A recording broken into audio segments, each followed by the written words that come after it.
Oh my gosh, I'm muddy. Are you muddy? All right, Yeah. we should be live. Yeah, I'm super muddy. How is everybody? Who do we have? We have Daddy Wazzy and Tech Cheaper. How you guys doing? Is Steve muddy for you guys? Oh yeah, I'm super muddy. Yeah. Hopefully it clears up here in a little bit. Usually, there you go. It's starting to clear up a little. I can see you now. So, cool. how's Steve? I can see it on my extra screen. Yeah. How you doing today, Steve? Chilling, man.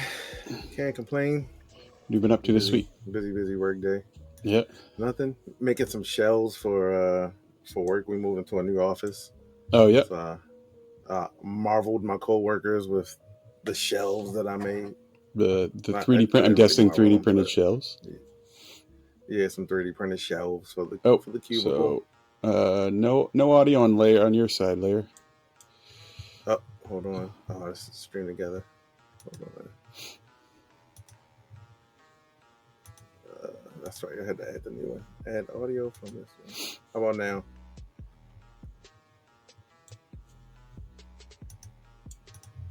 Testing. Now. Oh, yeah, I heard it. Yep. I heard it on my iPad. Good. Right, cool. There we go. Hey, Chewy. Hey, Chewy. Yeah. So yeah, made some shelves for work. That was the highlight of the week. Yep. Of the weekend. Nice. Trying to think anything else. Nah, try to clean my office up a little bit. If you can't tell. Yeah, I've been doing the same, which obviously you can't, but that way is the whole desk is now visible. It hasn't been visible in weeks, maybe months, but yeah, I'm trying to get cleaned up as much as I can in preparation for like the upstairs build out. Which it's gonna get destroyed again anyways, but I don't think I made mine any better. I just moved stuff from one place to another. Yeah. That's like mine ends up going in like it goes in a box on a shelf, and then I need that shelf, and then it moves to another place. Yeah, I tend to move messes around versus actually cleaning them up, and then eventually I'll just get irritated and like throw everything away or give it away. Yeah, like I consolidated like everything in a storage bin in our closet. Yeah, and then I took that bin and brought it in here and then put more crap into it. So yeah, that sounds about right. Oh, this will work out fine, and then immediately put a bunch of stuff in it. Yeah. So Tech Jeep bought a new desk for his office, for printers and everything. Went into Doom bins. Yeah, like that. Hey Wazzy, how you doing? Yeah, I like the Wazzy. Doom bins. I have a number of Doom bins myself. Yeah, Tech Jeep. I've seen that $100 bin, the giant one. It's like a tub. Dude, I don't even need one. I don't have space for one, but I want one. I use so mine come from Lowe's, and they're like the black. Mm-hmm. They're the black bins with the yellow like clamshell tops. Mm-hmm. Clamshell. Okay. Yeah, fancy, so they just flip open and then they fold down on the side. I like those because how's it feel to be rich? Yeah, they're cheap. They're super cheap. I like those because if I have a detachable lid, I'll lose it. I like that. Oh, okay. Yeah. So, yeah, totes. Yeah, I can't have detachable lids. I'll lose them. Yeah. So what's this $100 giant bin from Home Depot? I don't think I've seen it. Now I'm gonna have to look it up. It's like a 4x4 by like two like foot bin. I seen it. Yeah, dude, like it's huge. Holy crap! That's like a pallet. It might be like 5, dude. It's like amazing. A pallet. You need a pallet jack. Lady, yeah, she like got in it like a hot tub or something like that. I was like, I need that in my life. Yeah, you could sit in the backyard by myself in it. you probably got a bunch of people using that for like those ice baths, that people do. Yeah, just fill it with water and ice. Is the neighbor taking a bath out back? Like I've seen. Oh, that's right. Thanks, Adam. Yeah, it's just our 10th episode. Yeah, I know. Milestone number 10. We actually, to be honest, we didn't have a whole lot of a big plan for this episode. Yeah. This was like, wow, we're already at 10. Can't believe we've already done 10. What do we talk about? We didn't really plan a whole lot. This was going to be kind of just a chill. We've got some things we wanted to talk about as far as like web-based application stuff or software-based stuff or things that are kind of happening in the 3D printing community. One actually that we were talking about, and the creator of it is here and chatting and talking about 77-gallon bins, is the print inventory from Tech Cheaper. I've been checking that out. I did download the installer. I haven't installed it yet, but it looks cool. You know, we should actually have him on someday, some episode to kind of talk about it, to see. Yeah, absolutely. Yeah, the development. All the apps that we mentioned today, we probably should reach out to someone from those groups. Yeah, and see if we can get somebody to come on. But yeah, Tech Cheaper, you're on the list, sir. Yeah. So for those of you guys who might not be aware, Tech Cheaper is apparently also a web developer. I don't know what Tech Cheaper does for a living, but I'm guessing something along that. Some kind of like internet guru. Should I magic man? Okay, let me try sharing this. Okay, we know how well that went last. Yeah. All right, we're gonna share this, right? Hey, Big Jano. So that we can. Oh, Adam, thanks for the bits. Double bits. Okay, thank you, man. Appreciate that. Okay, so we're gonna share this here. I don't know if they get split or not. Yeah. Oh, no, Adam sent you 10 bits and sent me 10 bits. Well, thank you, Adam. We appreciate. He sent me 10 bits as a dog. Oh. We appreciate anything that you guys send our way for supporting the show. It's been like it was episode 10. It's been kind of a long road. I mean, it doesn't seem like we've been doing it that long, and then other times I'm like, geez, I think we were at like 50 episodes. But we've had some good guests. I mean, we had Just G, we've had Pete, we've had John from 3D Fuel.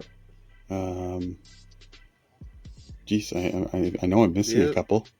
I cannot think of anybody right. I know. I'm Utron.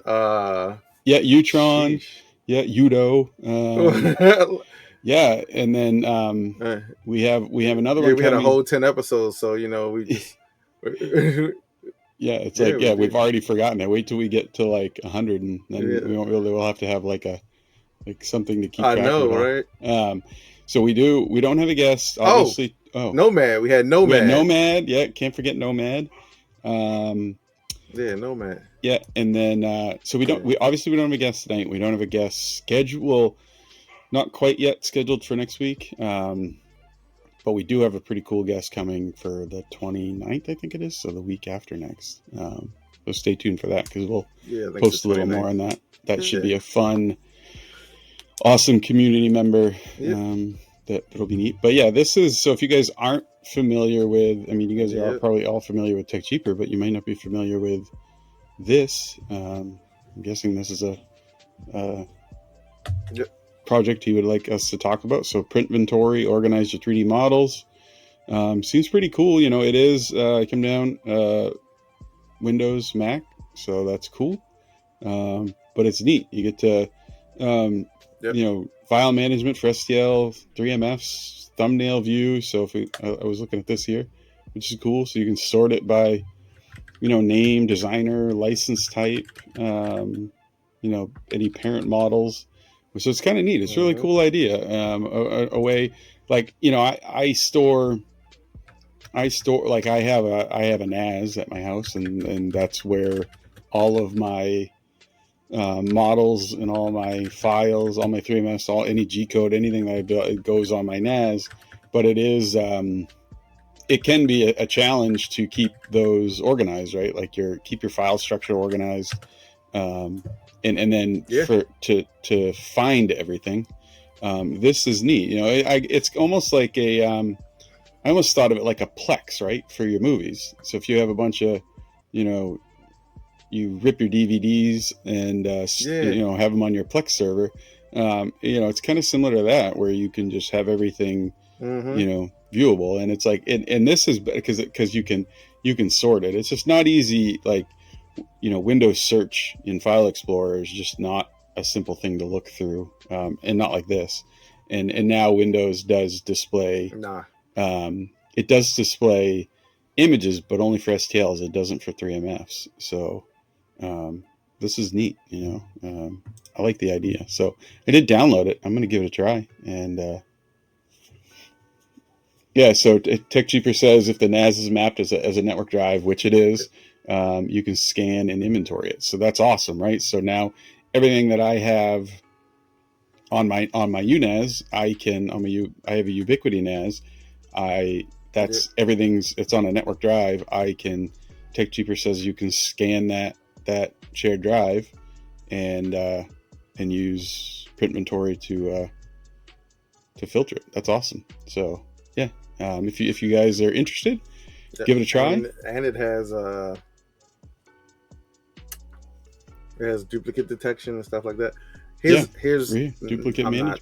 I'm not, trying to give you work, TechJeeper, but from a designer point of view, it would be cool if it had versioning. If you could do some versioning in there, because then you can like kind of use that to maintain like which version of something you're working on, or just so that you know that you don't overwrite it or whatever. Yeah, and it's got a filter here where it says parent model. Sorry, TechJeeper, don't kill me. So I'm wondering if that parent model is that like a remix thing, right? So if you have one version and then if you have a second version of it, right, that would be kind of the parent model. Is that kind of what you're thinking of?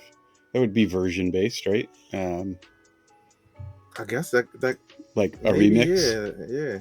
But technically you could make that. Yeah, because as long as you had. My issue is that most of my stuff is just my stuff. I don't really download too many other models. I'm like, if I need something, I just usually try to make it. That way I learn how to do it. Yeah. But I have a few models that I probably downloaded. Yeah, so I have a lot of models from most people, I guess. I mean, the vast majority of my models are my models, but I do frequent Patreon for a lot of the popular designers or friends of mine that are designers that I've done Patreon for, or individual models that I find interesting that I will pay for to download. So I do have other designers models. So I do like that you can also, set them up per designer, because I have like a folder with, specific designers' names on them. And then if I have 3 or 4 or 5, 6, 7 of their models, they all go into the same folder. So that would be nice to be able to filter here by that designer. So, hey, GTR Dad, good to see you. We are. TJ said, he said that you can do versioning with tags. Oh, nice. Yeah. That's what TechJeeper said. You can do versioning with tags. That's what I do. I have tags that version 1, version 2, etc. Yeah. Nice, awesome. So versioning, which is awesome. Trevor 3D says, does it have print history with print settings used? Yeah, cool. Yeah. So yeah, TechJeeper, I'll probably reach out to you and we'll have you come on and you can like give us the full rundown of print inventory. Yep. And he's got some other tricks up his sleeve as well. I won't spill the beans, but yeah. So maybe we'll get him to talk about some other stuff as well. Yeah. So this model organization, must be what he's referring to. Tag models for easy categorization, assign designers, track print status, add source URLs and notes. That's nice, right? So you can note where you got it from. Select multiple models for batch editing. If you guys can hear my dogs, I'm sorry. We've got like a bunch of late night deliveries and people are going nuts. So bulk update designer source and status, which is nice. I like the bulk update. That's cool. Select all visible models with one click. Filter models by various attributes. Yeah, so it's really cool. I mean, it looks pretty robust, pretty feature rich. So again, everybody give that a try. And then I'm sure TechJeeper would love to hear what you guys think of it. So What do you want to do next? Spool So, stock, maybe. I'm gonna yes, let you share because I don't want to risk the whole. yeah. Like, we'll play it by ear. Yeah, so spool stock here. All right, cool. So this spool is another stock. one. This actually came up in, was it? I think it was a stream with Nomad. We were talking about something, or it was one of our streams where this actually came up. We had actually mentioned print inventory too. We didn't go into depth about any of it. Might have been Nomad. Yeah, but this was one too because we were talking about. It was the episode where we were talking about like refills and how you do the swatches for like keeping the little cubes for keeping track of all your inventory. And somebody had said, "Oh, well, spool stock, as far as keeping track of it." So it's kind of neat. I don't know a whole lot about this. You probably know more about it than I do. I mean, it's nice. It's iOS Joel, or Android. Meet the Polymaker had him on. Yeah. Yeah, Meet the Polymaker had him. I'm sorry, I don't remember the guy's name, but yeah, he had him on and he talked about it. It is, it's interesting. Yeah. I think for me, I would love to use it if I knew that I was gonna use it. You know what I mean? Like, I know I probably would be like all in initially, and then it would just start to fade. I think it's a great idea. The whole like weighing it and everything. I don't think I care that much. And I could say that because I live near a micro center as well, so I have an alternative when something comes up. So it's I'm not sure. Oh no, I gotta wait for it to come in the mail. Yeah, I'm not sure. I mean, I like the app. I like I usually don't keep track of weight. I just keep track of spools. Right, I have a spool and a half, 10 spools, 15 spools. So I don't know if I would. Keep track of that or update. Now, if at some point this integrated with like the TD1, right? So if this was like web-based where you could just log into it on the web and then use the TD1 to just like scan your filament in, that would be neat. Or if it's somehow integrated with like Orca so that it kept track of the weight that way somehow, because I wouldn't update it, right? Like I wouldn't keep track of it. I wouldn't update it for sure. Like it would say Polymaker, Polylite, PLA like it does right here. I mean, 300 grams, and then it would be gone, and I would just never update it. Yeah. So I like the idea. I just think this would be for someone it would be cool. That's really into it. Yeah. Like that has a person that can do it for them. Yeah, and I think that's probably like if you're like a really established print farm, and you have employees, and some employees' job is to use this or something like this to keep track of your inventory. Then me personally, as a one-man show, I have hundreds and hundreds of rolls of filament. And I just don't have the time to do this for me. But, so I'm looking at the key features, barcode and QR scanning. That sounds cool, at least for getting the filament into the app. Smart tracking that deals with the weight. Label printing. I don't know. It's already got a label on it unless you're doing like a rep rack or something with tags so that you can see it from across the room. NFC support, and then like you can sync the app. Like I said, I think it's a great app. It looks very polished. I just don't know exactly who it's for, because even if you have a farm, you probably have enough spools to balance out. You probably number one don't have a ton of colors, and then you probably also have limited. I mean, you're like, okay, I already have 20 spools of black in the back. I don't really need to wear it. I'll just slap another spool onto it. Yeah, like my small six printer farm. I just don't think I would use all the features. Yeah, like my small six printer farm, it prints it prints nonstop, but it prints like black and gray PETG, black PC, black PCCF, black nylon. It prints like probably 6 different types of filament, but they're all like black gray. It doesn't, and then carbon fiber and glass fiber. So I don't really, I wouldn't need anything like this to keep track of it. Like a lot of them are just 3 kilogram spools of, PETG-CF or something.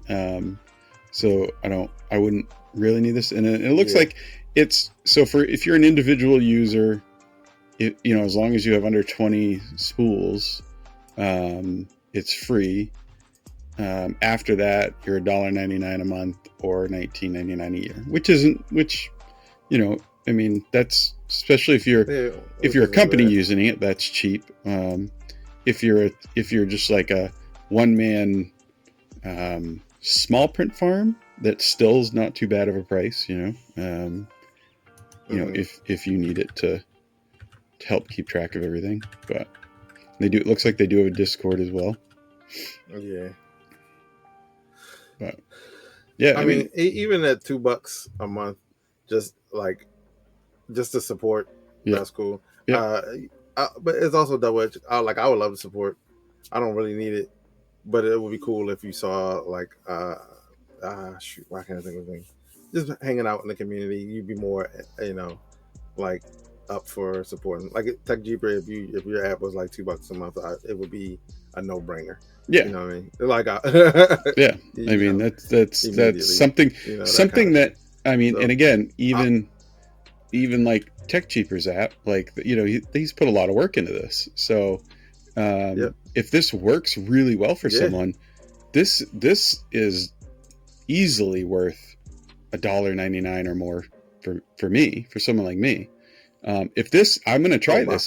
If this helps me organize my files on my NAS, then I would gladly pay $1.99 a month for this. And this is the same way. If this is useful for you, it looks like a well-built app. Then that would be cool. He said he's like, I mean, there's a Patreon, but he put the yuck face emoji instead of the smiley face. Yeah. So again, like and that's the thing. Like if you're if you have something like this and you do have a Patreon, I hope that if people are utilizing it, and they like it and they continue to use it, I hope that people in the community are supporting those, because we've got a lot of great community members like TechJeeper and others that are doing really cool stuff like this, and supplying it for free. And there's a cost of hosting that and developing that, and so if you can throw these people that are creating things like this a few dollars, that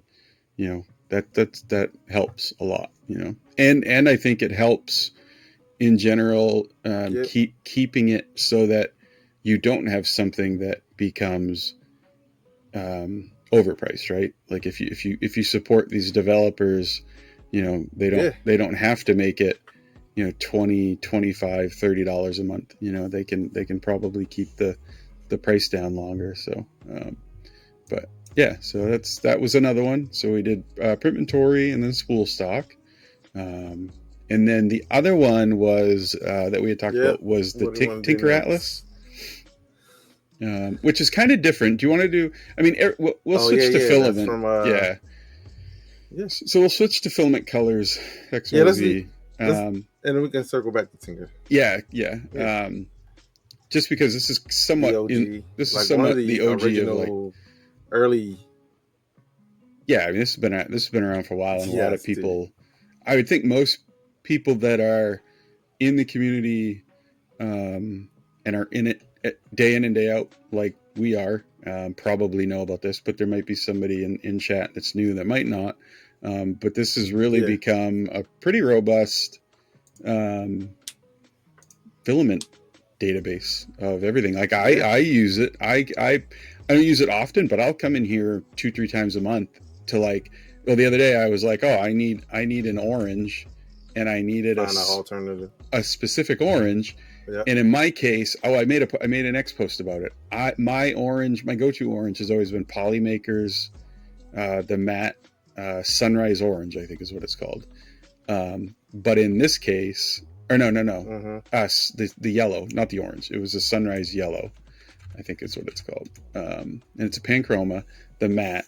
And it wasn't quite, it was a little bit too like Easter egg pastel-y for what I needed. I needed something that was a matte PLA, but it was a little brighter. So I was coming in here trying to like find that, you know. I remember searching and I was like, wow, when I first came to this, when I first heard about this, when you would search a color, you know, it would go to like here, you know, you'd have like this many. And there's a lot now, you know, I mean, it keeps scrolling. Like that's a lot of yellows. But I think you can also, so PLA. So I don't think you can search by matte though, can you? So color family, filament type, manufacturer. So like, can you do by characteristic? Yellow, that would be matte, crazy. PLA. Oh, you can. Yeah, yellow, What matte. is that green in there? Yeah, I don't know what. It's because it's blue, yellow, silky. Oh, so blue, yellow. Yeah, blue, yellow. Yes, you can search yellow matte PLA. The weird thing is Polymaker stuff not in here? Oh, Polymaker is. It's just not their yellow. I'd be surprised. Oh, okay. Oh, some. But now here's the real question. Like, I wonder how many of because they use their set. Have you ever seen their setup? It looks like a small Voron. What's the small Voron? The V0? Shoot. The V0? Yeah, it looks like the V0. But it's like a light. It's like a little studio like setup, so that they always take each picture with the same light, and basically the way they have it set up, like every photo, you know, like and then they pull in the color.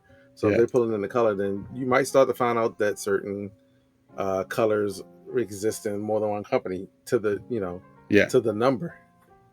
Yeah, because I know there's obviously some companies that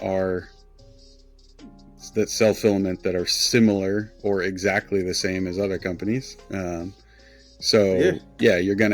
might have a in this case you might have a Polymaker color that's the same as an Overture color.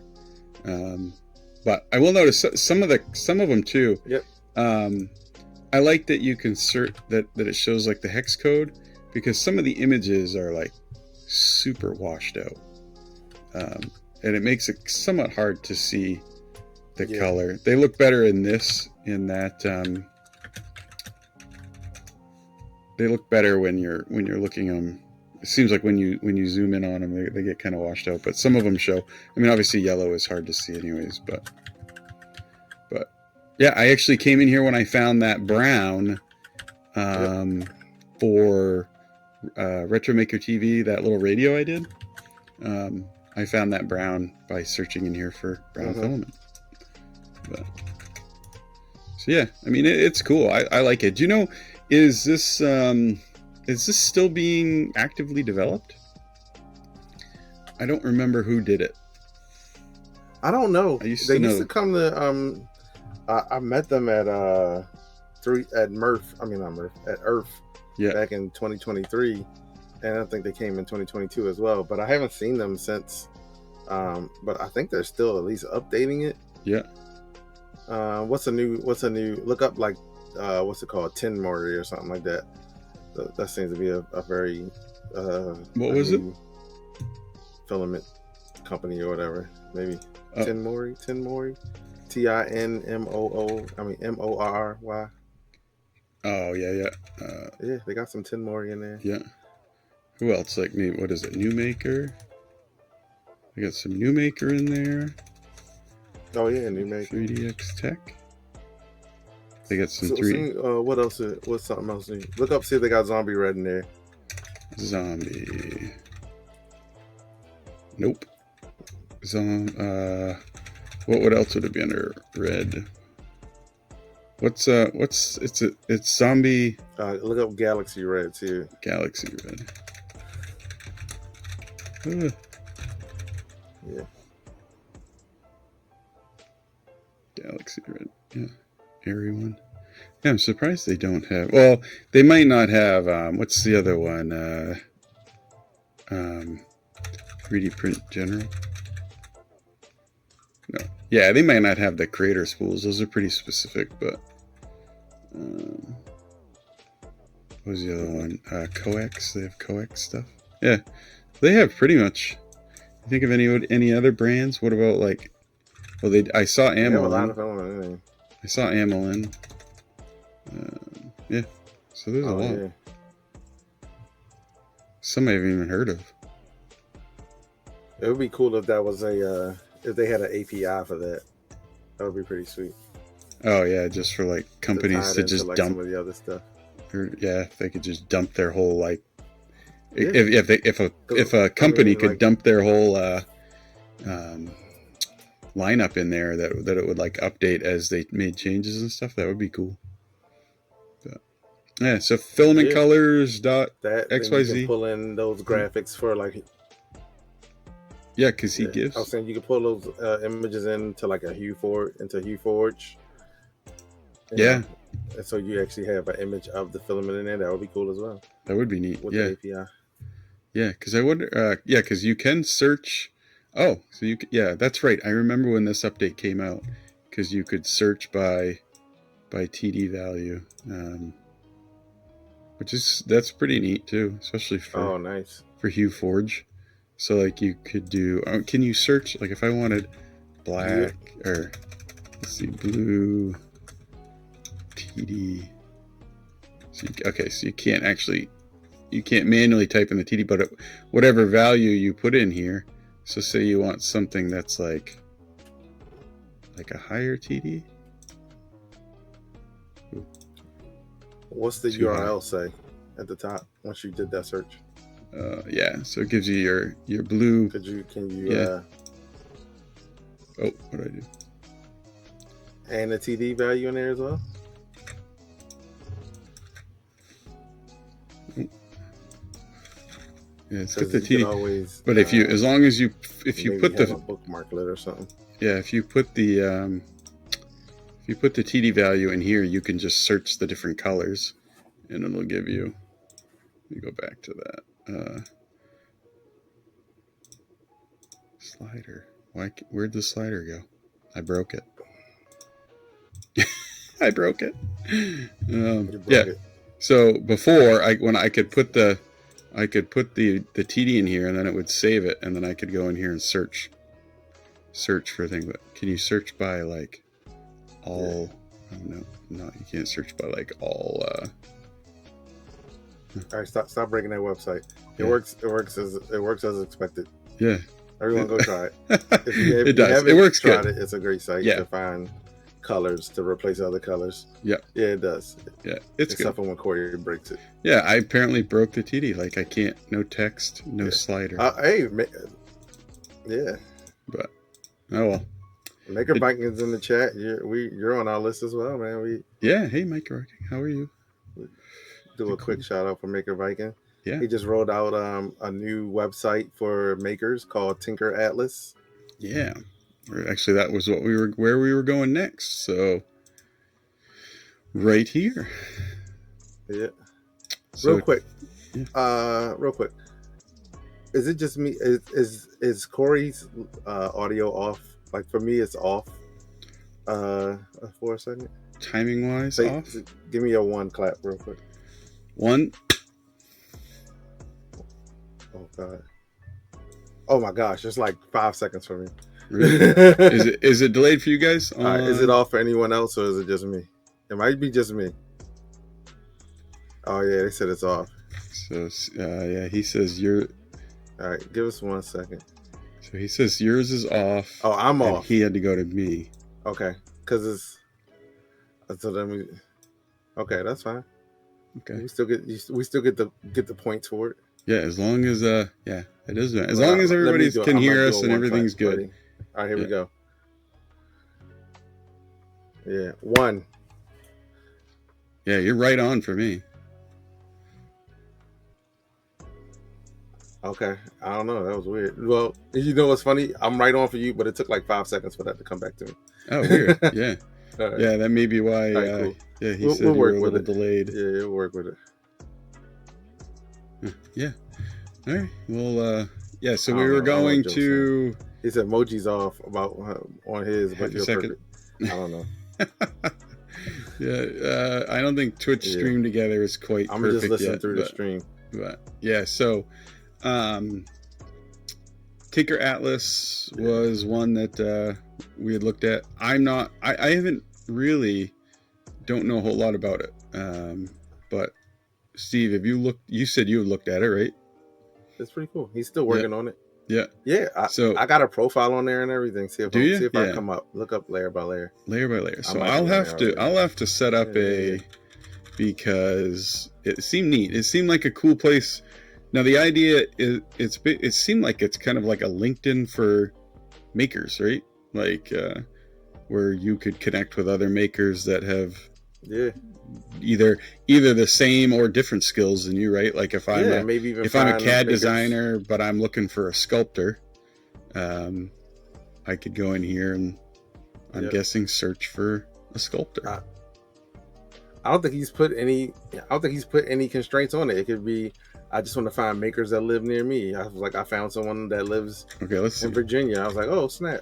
Like if you hit that map, it'll show you like a map of like a heat map of makers. Oh, nice. So let's go. Yeah. Let's go. Keep zooming in. Enhance. Let's go Maryland. Well, that's you right there. I wonder who is that. Yeah. Holy crap! That might be me. Yeah. So, all right. Let's look. Yeah. So he says been working Portland. A lot on the site every day. But lots of design updates and more features. Still a few bugs in it and more to do. But I'm working on it as we speak. Won't be doing any deployments in case things breaks though. Yeah, it looks great. If you hit the sun icon, I know light mode will turn on. Ooh. You can't put light mode on, or everybody will. Don't do it. They'll freak out. Yeah, I don't want light mode. Yuck. No, I'm glad you default to dark mode. Thank you. Freak out, right? So they'll freak out. Oh, look, we get Daddy Wazzy. Yeah. Yeah, it's cool. Let's see. Yeah. Kevin. Reverend. The Reverend. Yeah. Who's in Edmonton? Or yeah, that's neat. I mean, it's a cool idea because Denver's a hot spot. It's a bunch of people in Colorado. So can I search by like?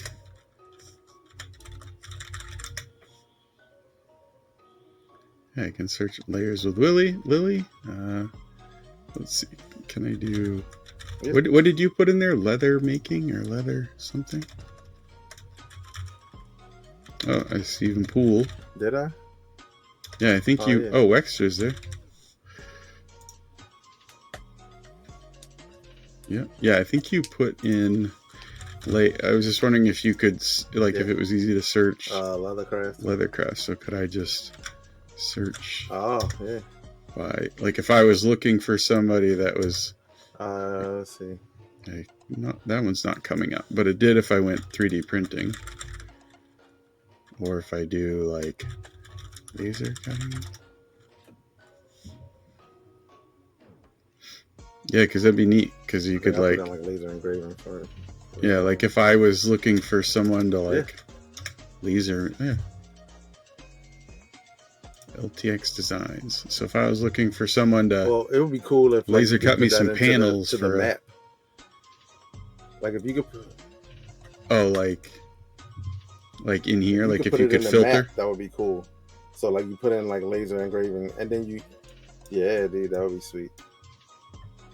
Yeah, I need a laser engraver in my area, and then it'll just yeah, that would be neat. A map of where everyone is. Yeah. That'd be cool. But it's a work in progress. It's a cool site. It is. It's cool. It's funny because maybe 2 years ago I was like, I'm gonna make a site, not like this. It was more guild based. Yeah. But and never did it. So I'm glad you did it, Mega Viking, because now I don't have to do it. Yeah, it's really cool. No, I think it's an awesome idea. But the interact, I like the global map is cool. You can showcase your projects. It is like a better LinkedIn for makers. It's awesome. Smart home dashboard. Oh yeah, that's freaking sweet. Yeah, and it looks clean. I like the look of it. So after the stream, I will create my my account. That's a neat idea. But yeah, man, you gotta get on the ball. I know. I honestly, I hadn't even seen it until you had mentioned it to me, and I was like, that's neat. And I didn't even know it was Maker Viking that did it. But when I was looking at it before, I never noticed this here. Total slacker. I know. Good job, Maker Viking. It's pretty cool. I like it. Yeah. I approve. Yeah. So, is anyone else? So we were kind of talking leading up. Those were kind of the 4 kind of app-based or web-based or things that we kind of were seeing. Is anybody else run across anything like this that we haven't mentioned, or that a lot of people might not be aware of? Other type of web-based stuff or apps that are like maker-based or 3D printing based or anything like that. If you can, type it in chat. If not, if you think of something after stream or later, just ping us on X or something, and it'd be cool to look at. So we also join the Discord. We have ideas and section on there. Sorry, no, that's the delay. So or drop it in Discord. We have an ideas channel in there for stuff as well. Yeah. And it's TechJeeper said layeredlove.org. That's the other thing. No, what's the charity site thing that you're working on? I saw that come up. No, don't go to it. Don't trust TechJeeper. What are you doing? Are you insane? Hey, I don't know. Didn't bother me. Oh, that's Layered Love? Okay. Layered Love. All right. Okay. Layered Love. There it is. That's it. Is that your project, TechJeeper? Because it's legit. Go ahead, type it in. LayeredLove.org. It's I think printing for charity platform. Layered Love. You gotta watch out for TechJeeper, man. Not that. Oh, that's not it. Unless you want, is it just Layered Love? LayeredLove.org. .org. You put in .com. That's what happened. Yeah. Layered Love. Did I spell it right? Layer. Oh, no, I left an E. Layered Love. There you go. All right. Give purpose to... Oh, yeah. I did see this. I think TechJeeper made an X post about this, and I looked at this. This was cool. Find organizations in need. Yeah. So let's see. Boston. Nothing in my area. It's new, so you might not have any organizations in there just yet. Oh yeah. Is it that new? But I mean, dude, this is cool because like schools. Oh yeah, testing. Can schools sign up for this as well? Because it would be cool if like schools and community organizations or people's churches can sign up and just like, hey, we're looking for someone to come out and talk to our kids about 3D printing. Yeah, or like have all that happen. Even like Lego robotics teams or Vex robotics teams, FRC teams that are trying to like raise money or what was like or any type of like hospital charities, or that would be cool. So you could make stuff. Search for organizations that accept 3D printed donations by location cause. Yeah, it's a cool idea. Yeah, that would be cool. Bearded printer. Nice. All the floppy donuts. Oh, and models. Oh, those are the models that people can request. I like it a lot. Yeah, that's wicked cool. You probably should get some of the fidgets for kids with autism or kids on the spectrum. Yeah, I've actually got a bunch of fidget designs and stuff. That's what we should do. Everybody who is a designer or something should design a model and then donate it to this, or like put it on, for this as like a exclusive model for Layered Love. That'd be kind of neat. Yeah. I like it. Yeah, that's wicked cool. So layered. Okay, like I'm gonna let's slide this over by print inventory. Or the other thing you could do is maybe post it on Maker World, but put the tag Layered Love in it. That way he can just pull any model on. Yeah. Well, then people could kind of like, Yeah. it should work. I could say people could kind of like post anything and just say Layered Love, and then it winds up on here, and it might not be their model. So yeah, I just figured here it'd be like kind of exclusive, like if you wanted it to only be available here. Let's go to the there's seconds here. The chain link fidget. Yeah, it's a neat idea. I like that idea. Yeah. One site I think a lot of people don't know about is Womp. Womp is kind of like Tinkercad. That's not what we're focused on right now, though. But yeah, Womp is kind of like Tinkercad. It is a web-based SDF modeling application. Yeah, it's pretty cool. Pull that up. WOMP. WOMP. Womp. And they also do live streams on Twitch, and kind of show you how. Yep, and they kind of show you how to like do certain things in Womp. It's pretty nice. And you can export the files and everything. And they also they have free access as well as paid access. Oh God, I hope they have dark mode. All kinds of like cool stuff in Womp. It's an alternative to Tinkercad. Yeah, it's neat. I don't know. It's been a while since I've used it. Yeah, but it's a really cool app. Yeah. That actually and follow them on Instagram. The UI looks familiar. I think I've seen a lot of content on Instagram as well. I think I've seen a YouTube video on this because I just didn't know the name because I've seen this UI before on video of somebody that was using this to design something. Okay. But I didn't know the name of it, so that's cool. And it's So there's a free version.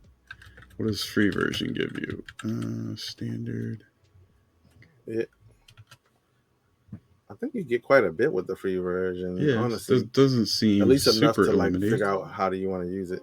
Yeah, it doesn't seem super limiting. I mean, I'm guessing import and export like STL and 3MF and maybe OBJ or something, but even the paid stuff, like for whatever this additional stuff, it's not super expensive. Let's see. Oh, you can get early access. Yeah. Huh. Yeah. So for someone who doesn't want to, Womp's been around for like years, so I don't know how early the access is, but it's. Does it seem? So have you said you've tried it? Yeah, I've tried it a little bit. It is not that difficult. So FDF modeling is like sign distance field modeling. Yeah, it's like the new kind of like mixture of the two, like organic as well as I'll say like procedural modeling or parametric modeling. Yeah, so this is going to be kind of your step in between. Your browser adds, yeah. So it'd be kind of your step in between like Tinkercad and like probably like a plasticity or a Shaper 3D. Huh. Yeah, that's cool. Wow. Yeah, I want to try. I might get back into it. Try it. Yeah. Yep. Yeah, I also have contests and stuff to kind of like encourage people to make cool stuff or whatever. Yeah, I'd give it a try. I mean, I love different CAD. I use SolidWorks, Fusion, Plasticity, Shaper 3D, FreeCAD. I still use Tinkercad. I try to use them all at some point in time, monthly, so that I either so that I can stay up on like all the new things. Like Plasticity just had a massive like 25.2 or something, the new, and they really added a lot of like asset features for texturing surfaces, and it's awesome. So if you guys haven't seen Plasticity yet, or haven't looked at it in a while, the latest update, and if you have, I guess depending on when you bought, if you bought the indie subscription, which is like the $149, as long as it's when you bought it within the last 12 months, you would get this update. But if you bought the studio version, which was like the $2.99, you'd get it anyways. But it's really cool. Like you can like instantly take a surface and add like a nice texture to it, almost like a fuzzy skin type texture. But you can also perforate. So if you have a model and you want to perforate holes in it, it's just a click and a drag, and then you can set like the diameter of the holes and like how far the spacing you want. It also has one for hexagons, so like you can perforate in hexagons. So like if you're doing like panels or something and you want hexagon perforations, it's really cool. They're doing neat stuff. But all right, and then was there anyone? I've been meaning to try plasticity. Yeah, I downloaded it and never opened it up to try it out. Yeah, it's really good. I mean, the free version is you get a trial with the free. You get 30 days free, and it's really good. But even the indie, so like this, I bought this originally, and this is you have it right in the version you buy, you get for free, and then anything within the first 12 months. So from the date you purchase it, anything that comes out within the first 12 months, you get the updates for free. After that, if there's a major feature update, you would have to pay for the update or upgrade it.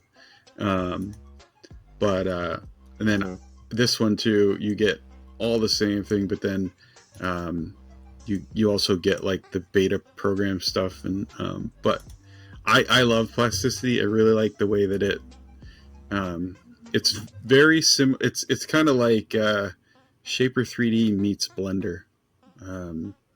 Is really the only way that I could explain it. It's more similar to Shaper 3D than anything else. But I like it, and it's cheaper. Okay. Shaper 3D, I think if you pay monthly, it's like $40 a month. If you pay annually, I think it's down to like $25 a month. So that's a little bit higher cost than this. The benefit with this is once you buy it, you have it, and then as long as you upgrade it for the first year, you still have it. You're not going to get any of the added features, but you could use that for the next 10 years if you like it, and then never have to pay for it again. So that is nice. I like that it's not a monthly version, and then they also have like the old versions. If you prefer an older version, you can go back. They have changed like the UI quite a bit. I think they've improved it. So, but yeah, definitely worth a try. I think it's pretty user friendly to get to. I think it has a lower point of entry than Fusion or like a SolidWorks. Definitely a free CAD, but okay. So if you're new to CAD, Shaper 3D or Plasticity would be the way to go. But so was there anything else in chat that anybody mentioned? We looked at WOMP. We looked at Plasticity. We looked at. I think we looked at everything. Did you have anybody else have any other? So the other thing we kind of wanted to talk about, is not in line of apps or things to help modelers or 3D printers or designers or anything like that. But I've been playing with the Bamboo Lab, the Farm Manager. Which is kind of ironic because I'm actually down from. Yeah, tell me about that. I'm down from 8 Bamboo Lab printers. I only have 1 left, so now I'm looking at the farm software, which is kind of funny. But it's not bad. And I don't know if anybody here who has multiple Bamboo Labs has tried it yet. But it is a server client based system. So when you install it, you install a server software on a computer, for any computer that you can run it on. It runs, and it's just headless. It's a service that runs on a server or a device. And then on the same network, you install the client version, which basically gives you connects to your farm manager, where you add all your machines in, and then you can control all of your printers from, like, I could have 5 different computers in my house with the client installed, and I could control that farm software, all my machines from multiple different printers or multiple different computers, and it's all the same.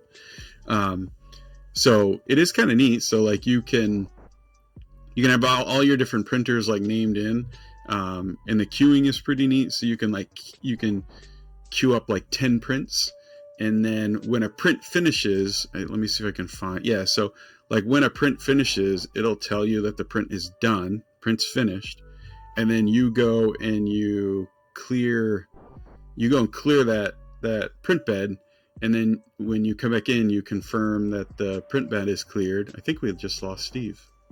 Did we just lose Steve? So I think we lost Steve. You confirm the print removal, and then it'll start another print in the queue. So it's kind of neat. But I think hold on. I think we lost Steve. Oh, yeah. He just sent me a message. I don't know if it was his OBS or something crashed, but he's coming back. So have any of you guys, I don't want to go too far till Steve comes back, but have any of you guys tried this? Is it valuable to you guys? I mean, even if you don't own a farm, if you have, I know a lot of you guys have multiple Bamboo Lab printers. Is it something that you would even use, or do you just use Bamboo Studio? The other cool thing with this is that you could use, Steve said his, I don't know if it was his OBS, something crashed, but he is on his way back in. So we will kind of hold on till, but you guys working on any other cool projects? Anybody in chat? We've got 3D Printopia right around not right around the corner, I guess. Oh, there he comes. I think he's coming back.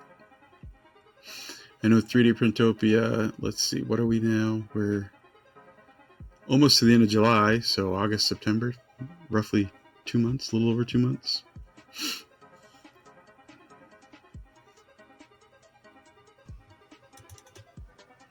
Yeah, I know you said you were testing. So Joe, what was that AI model generator that you were testing? You said it in Discord, but I can't remember the name of it. We can hear you, Steve. No video yet. There you go. Back. You're back. Yeah, I was trying not to go further on this, but it doesn't seem like anybody in chat has tried it yet or cares to try it. Maybe it's not of use for them, but then we were kind of chatting about getting ready for 3D Printopia. So I won't go any further in this. I don't think it's going to be of use for many people. The cool thing about it was that you could upgrade all your printer firmware from it, which was kind of neat. One place that showed all your the firmware version and then upgrading. So, but it's neat. It does work. It is hinky on. It doesn't like any machine, especially the server that the server software's on. If it's Wi-Fi and it's 5 gigahertz or 6 gigahertz Wi-Fi, it's 2.4 or under, or it's 2.4 Wi-Fi or wired. So it does if you have it installed on 5 gigahertz or 6 gigahertz Wi-Fi, the client and the server installs don't like to connect. So 2.4 Wi-Fi. But no, I was just Joe had mentioned in chat while you were gone about, I asked what everybody was doing. He said just painting, testing. He said he was trying out a new AI model generator. And he mentioned it in Discord. I just couldn't remember which one it was, but the model that he did create with it seemed decent. I didn't look at the file, but Steve probably is like another AI generator. Right. But can you guys hear me?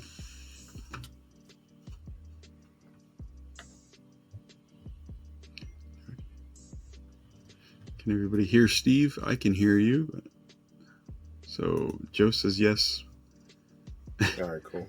Tech Jeeper says plot twist. Steve is AI. There you go. I was gonna say yeah, share that chat. All right, so cool.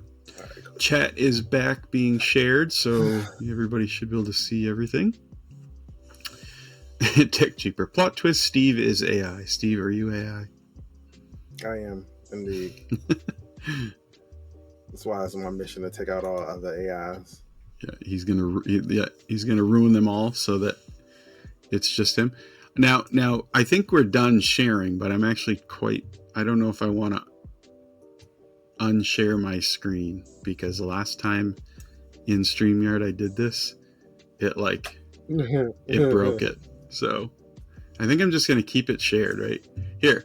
We'll show Tinker Atlas for a bit, and then I'll scroll through just to give everybody some love while we steer towards the end of this episode 10. But so Joe, what was the name of it again? So you said it's seamless, slices perfectly, no tears or holes. And then Tech Jeeper said, "Y'all reserve your point, man." Yeah, it had the U1, the Snapmaker U1. Yeah. So I haven't reserved it yet, and I know what was it, like $30 or $50, which is not a lot, and it's fully refundable if you don't end up getting the printer. But I am always one. It's a Kickstarter, which those drive me nuts from already established companies. Yeah, and then two, I don't like when companies request a reservation of a product before you know the price, right? The Eufy the UV printer did the same thing, right? Reserve your thing. Well, you haven't told anybody what it's going to cost, so at least give us a ballpark, a range or something. Yeah, like it's going to fall between $1,300 and $1,600 or $1,800, and then I'm like, oh, okay, yeah, then now I'll reserve it. But yeah, it'd be interesting. But honestly, I probably I wouldn't mind having it if it was a little bit bigger. Number one. Yeah. Number two. What was it, 270 cubed? Yeah, I'd rather just get a 85X, and just deal with the purge. I just want something that can realistically print TPU and multi, and the 5X can do TPU. Yeah, I have seen quite a few videos of the 85X doing multi TPU, and it seems to be, the quality seems there. So and I think right now, isn't that only $369? Yeah. It is. So for $370. Now it's smaller though, right? It's $260. I'll take a smaller, but TP, because I'm not, anything I print in TPU is not going to be big in the first place. So yeah, that machine would probably be delegated to almost nothing but TPU. Okay, so let's look at I was just going to see I can't remember what the size of it is. I think it's oh my God. It's a weird size, isn't it? It's 220, 250 or something like that, I think. Let's see. So $399, but I thought there was you get 2 days and 17 hours to save $30. So is it going to be delivered? That's the question. Does it show the prints? I thought August something. It said August 15th, I think. I thought it was 260 by 260. I thought it was a couple millimeters bigger than a bamboo, but Why can't these You're way down companies? there.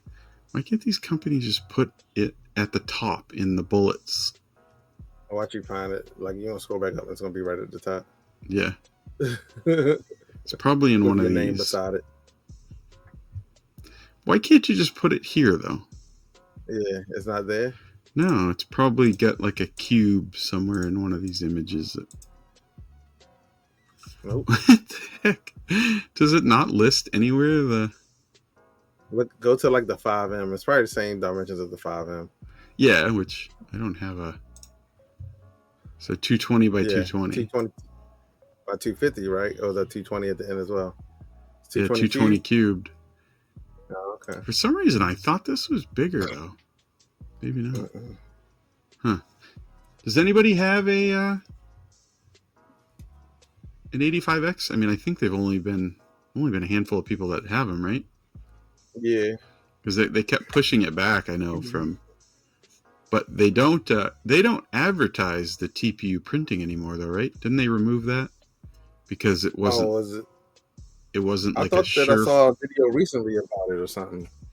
I thought someone had said that they had removed the TPU because although it does do it, it's not. I guess it's not like automatic. Oh no. Well, no, it's right there. But 64D, which is so it's still in the market. Yeah, that's what I saw. JJ Schenkels. Yeah, that's the one I saw. It's finally a TPU multi-material 3D printer. And I think he printed 95A, right? Is what I thought. Yeah, I think it was 95A. Yeah, and the prints looked fine.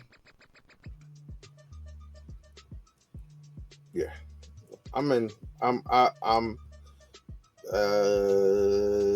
I'll probably, I don't know, $400 isn't bad even without is that like the price is gonna jump after the 2 days or whatever? Or is it I doubt it. The 5M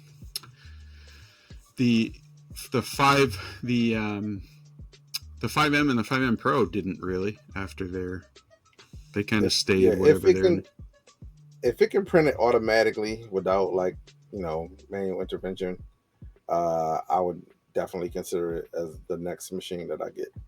So I guess this is another question. Like we talked about it before when we talked about the U1 last week was where like the price is probably going to be up there, right? You're probably going to be $1,500 or somewhere in that range. So yeah. A tool changer's ability to print multicolor a little bit faster and to save a little bit more filament. Where is that like value to say like, okay, a $400 machine, even though it might print a multicolor a little slower and waste a little bit more filament, is more value to me at that price than a $1,500 tool changer. Now the tool changers are cool. But you could in theory, again based off price, you might be able to get 3 or 4 of these for the price of a U1. For me, it's double edge, dude, because like I recycle my poops. Yeah. So like that doesn't bother me to like have filament waste because I use it for stuff.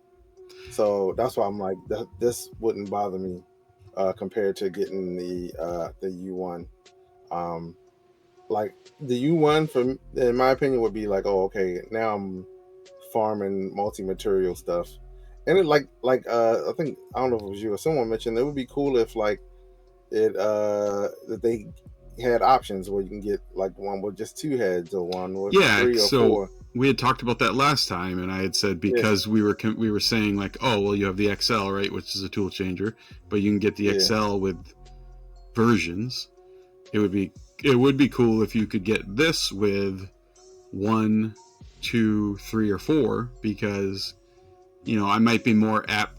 Someone might be more apt to pick it up initially with a single tool head because of cost. I don't know, because with a single, but with the 2, I think like to me, base level would be 2 heads at least, because then that gives you HD. That gives you H2D level of printing. You can do, TPU with PLA, kind of stuff. I just meant cost wise, like if a U1 with a single tool head was significantly less, somebody could buy it, and then 3 to 6 months later, or however long it took them, they could save the money up for a second tool head, and then a third tool head, and then a fourth. Yeah, but I also could see someone building a farm with a two head, with 10 two heads, because then that gives you, interface material or supports in another filament, and you can farm that out easily compared to having 4 on there. You might not use 4 for if you're doing a farm, odds are you might not be doing multicolor, so it would be easier to have 10 2-head printers versus 10 4-head printers with heads that you're not using and you pay for them. But at the same time, if they were going to do a 2-head version of that, would they just say get the J1S, that IDEX, because they have the IDEX? The J1S is going away, dude. That's a good printer, though. It is. I mean, it is a good printer. And who's going to buy that? Who's going to buy that when you can get 4? Yeah, I don't know why. Especially for $11.99. Like if you have a U1 but then again, I mean, look at Creality. Creality was selling the Ender 3 V3 and then still selling Ender 3 Neos, for a period of time, or S1s. That's because they silo. That's because they build printers in silos. Yeah, that's why they all look the same but different.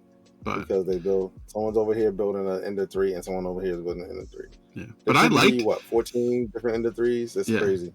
But I liked the J1S and IDEX. I would still buy an IDEX printer if because I mean the benefit with the IDEX is you do get the duplication print, right? You can print 2 at one time. And they can be different color, which I mean technically you can do that with like a dual or a 2-head tool changer, but I think you could do it faster with the IDEX. But, so I don't know. I it'd be a shame if they got rid of that printer. I had a J1S, and I think I've said it multiple times. It's like the one that and my Ender 5 Plus are like the 2 printers that I've gotten rid of that I wish I had kept. But there's someone near me. It's been on Facebook Marketplace for a while. There's an Ender 5 Plus for like $125. Yeah, everybody says that. GTR Dad, if he is in chat, he said somebody by him, I think it was last week, was selling one for $150. There is never an Ender 5 Plus in my area for sale. There's 10 Pros, but nobody wants an Ender 5. I don't want an Ender 5 Pro. I want an Ender 5 Plus again. There's actually 2. One's 125, and I think the other one is 200. Like if I had it, I probably would go for the 125. When I come down for 3D Printopia, I'm gonna look, and there will be none. There will be none. I'll be there. And there won't be a single one. But if there is one for sale, I am going to pick it up. Oh no! Never mind. I'm flying down. So how the heck would I get it back? I know. That's why I said you just leave it at my house, and I'll ship it piece by piece. Send me 1 piece of extrusion a month, and because they are the Plus. I mean, it's a beast of a machine. It's a big. It is. It's a big boy. It would be expensive to ship back, but I need to look up the Mercury kit for it, because that's what if I get it, I'm gonna put that kit on there. I'm not gonna use it standard. So that's why I want. So when I sold my Ender 5 Plus, I wanted to do a Mercury upgrade, and then I had started gathering everything to do the upgrade. This was before you could buy kits for it, and then I got most of the stuff, and then I was like, I just fizzled out, and then I ended up selling it with all the Mercury stuff, and the guy I sold it to never did the upgrade, and still has the printer and doesn't use it, but won't sell it back to me.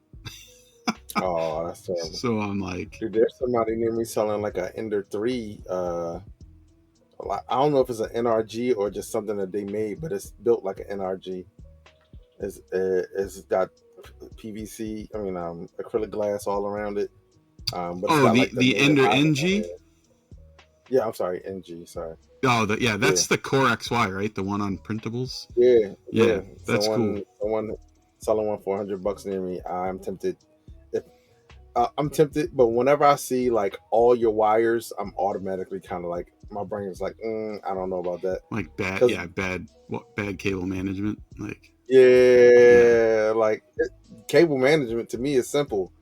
So like if you just don't care, I'm like, what else don't you care about? yeah. Yeah, I think poor cable management kind of shows a little bit about your build quality, like how much, like the yeah, detail you dude. spend on it sometimes. And I don't like, I Yeah. hate managing cables, but Uh-huh. when I do it right, because Yes, dude. I look at other people's and I'm like, man, that cable management looks like crap. And I don't want someone to look at my build and be like, wow, Yeah. that's bad. And also, for someone who's worked IT for 20 years, when you do like I did, I ran fiber and network cables for a decade, and you want to make that look nice. So printer I want it. cabling I is no kind of different. want it because it's already all together. Even if I had to replace, Yeah, I would definitely replace the hot end on it yeah, and and I mean, it's probably easy some to other fix pieces. cabling. So, But but just me seeing those cables, I'm like, oh man, yeah, something could be burnt out underneath there. yeah, you probably got like it's probably all the electronics are fried on it. Yeah. But So I don't know. I'm gonna keep an eye on it and I maybe like make an rehabbing offer. printers though. Like, I get a I, kick out of, so on the site, and I'm gonna say the site, yeah, yeah, I got not you. say its name. There is an old Cheaty X12, which is Hmm. like early Cheaty, like back when they were like bright blue colored, and it's like, Hmm. so it's got to be, I don't even know how old it is, but it is rough, and I've thought about buying it just to redo it, because I love rehabbing old printers. So Hmm. like I bought two Ultimaker 2s, yeah, an Ultimaker 2 and an Ultimaker 2 Plus one time, and and they were both really rough, and then I made one out of two, and then I had it for years and then sold it. But um, yeah, you should pick it up. That would be cool. I like the Possibly. NG. Here's I the think thing. of it, someday I want to build one. If it is an NG, that's number one. Yeah, Or it could be like a total custom. But why could would I be do that when I can put another 25 to it and get the 5 plus? true. Yeah, So oh yeah, yeah, yeah, yeah, yeah. that's I would do the really my 5 plus and then do the Mercury. yeah, all day, Yeah, all day. because I think what that the 5 plus was 350 by 350 by 400. Was it? I think so. A lot by a Yeah, lot.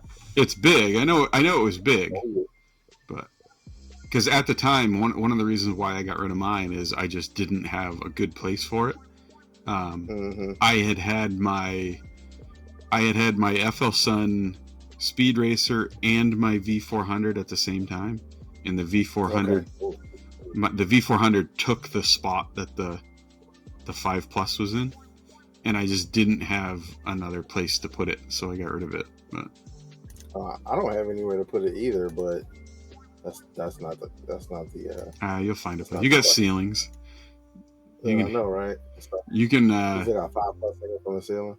yeah, I, you can pooch repcord it and hang it from the ceiling. I'm thinking about doing cord for like this stuff over here, Yeah, because then that gives me like another foot of space.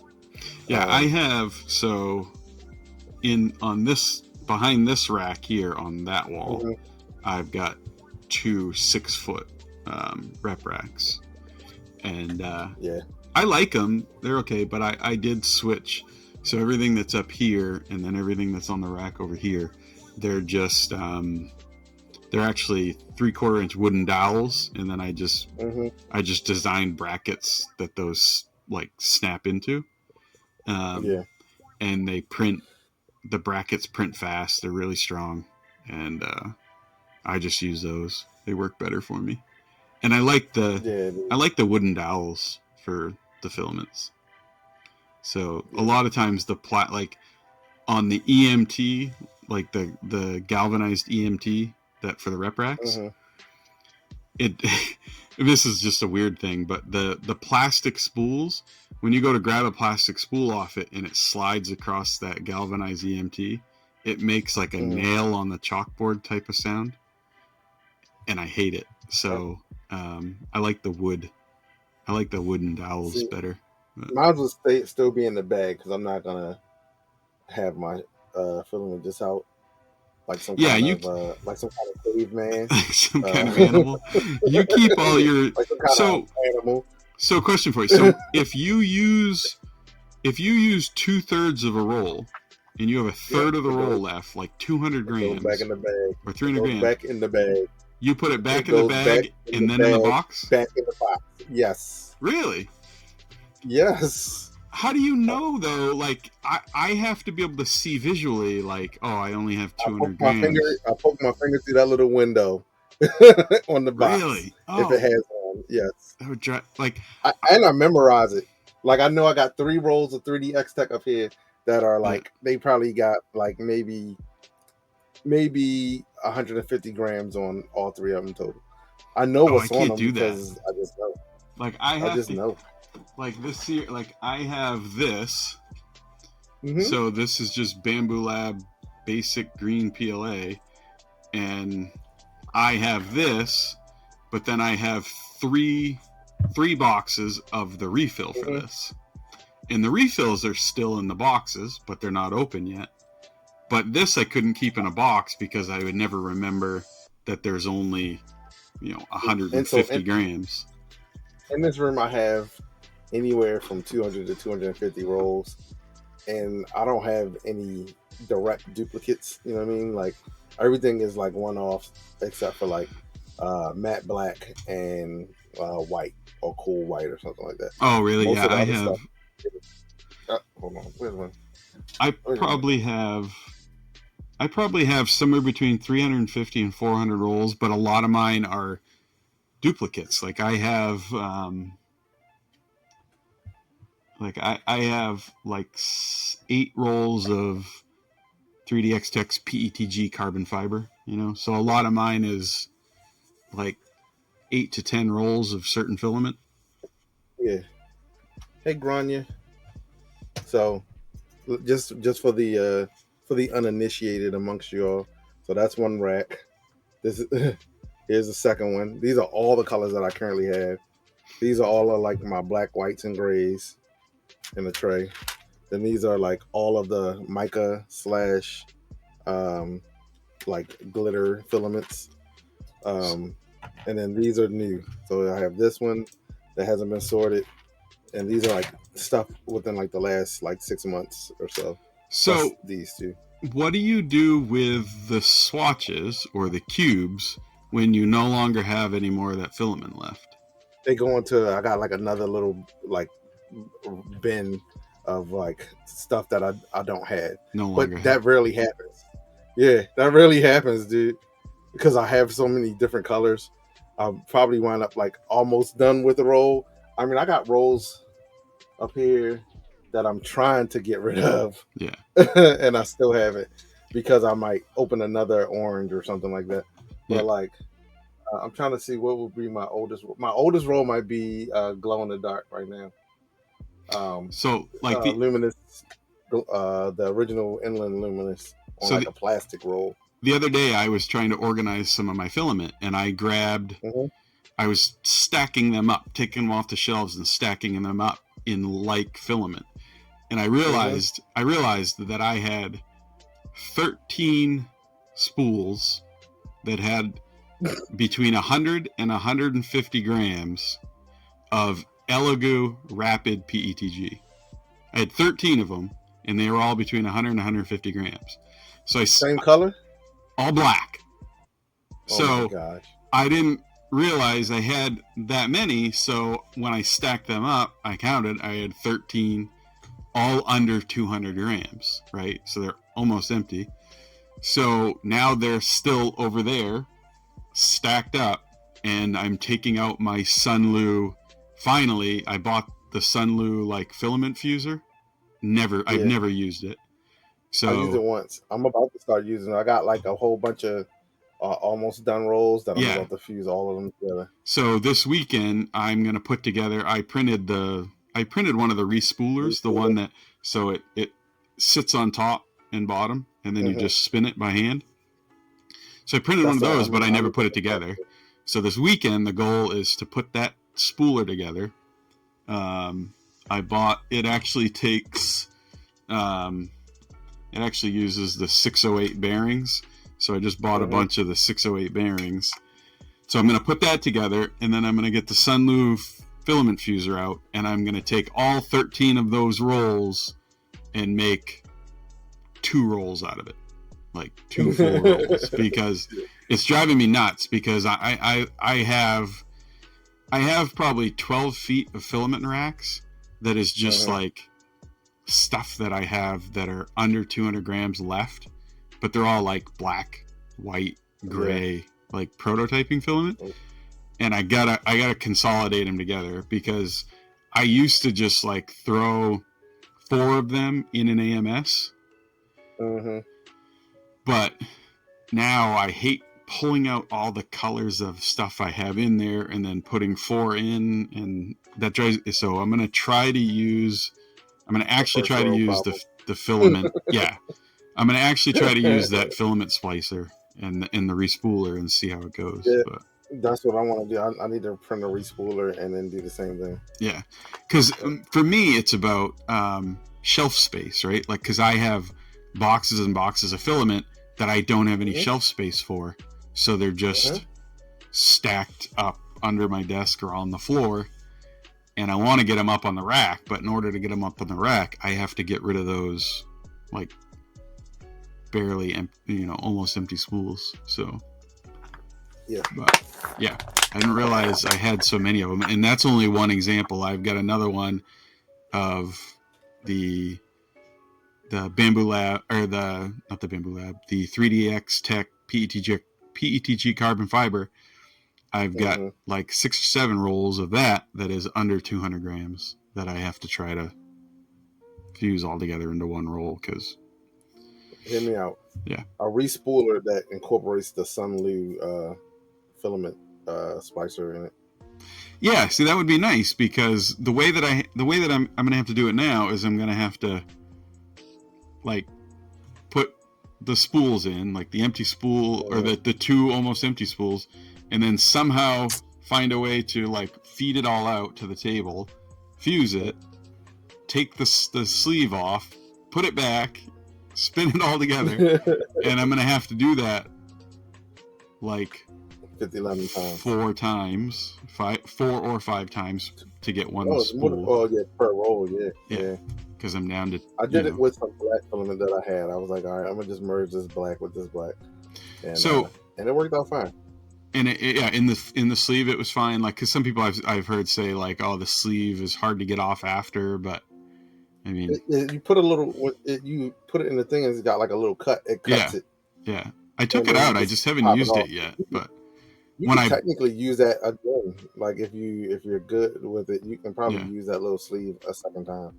When I bought mine, I bought it off Amazon, and I bought the bag of 400 sleeves, I think. Oh shoot, you're good then. Yeah, just you can go crazy. I bought it with 100 sleeves. Yeah. So I'm like, because I also got a lot of like, was it some of the ones from, was it Maker Box or whatever? Yeah. The samples. Brand, the samples that I was like, I was strategic when I bought them, so I bought a lot of them in the same colors. Yeah. But now I have those colors, so I don't really need them like that anymore. So I was like, I'm just going to combine them and then do like a big print out of all of them or something.